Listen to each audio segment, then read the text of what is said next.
It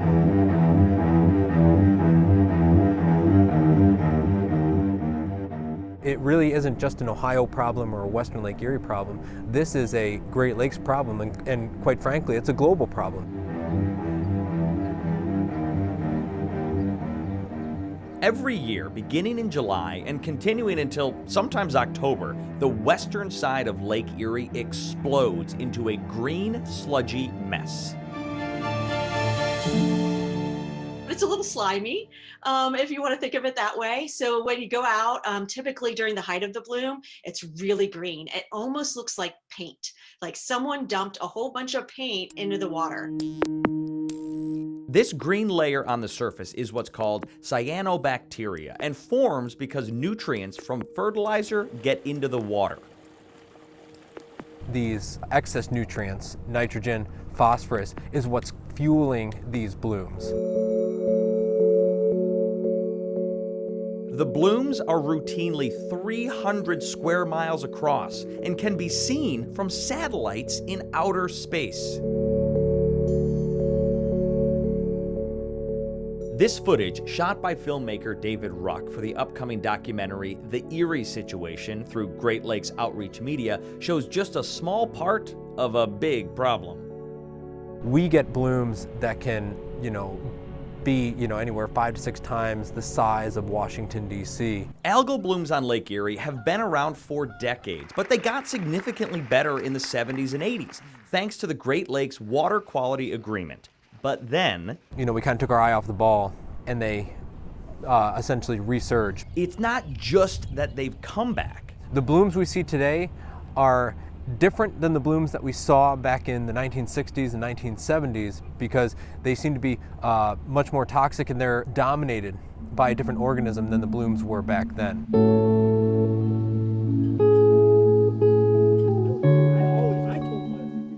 This toxicity is what worries Mike Brisky, who says that during a bad bloom, his family's 35-year-old marina and bait business plummets.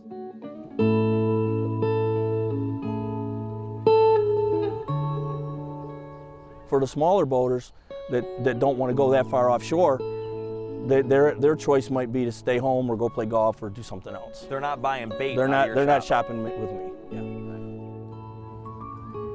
On top of that, the fish aren't biting like they used to. The numbers of limit catches are down.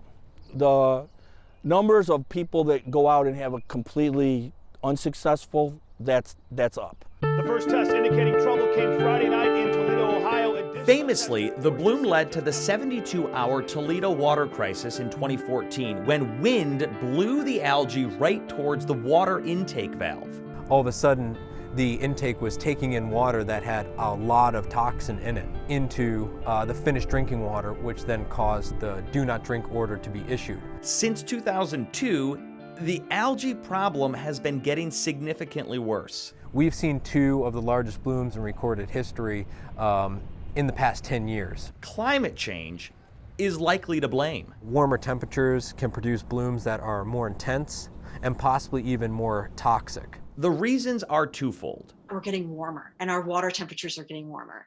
And cyanobacteria like it hot. They like warmer water. So when it's warmer, they'll do better.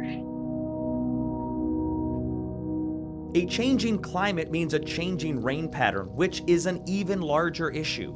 We have changing precipitation patterns too, right? So we have more rain potentially in this region. So more rain equals more runoff potentially means more nutrients means larger blooms.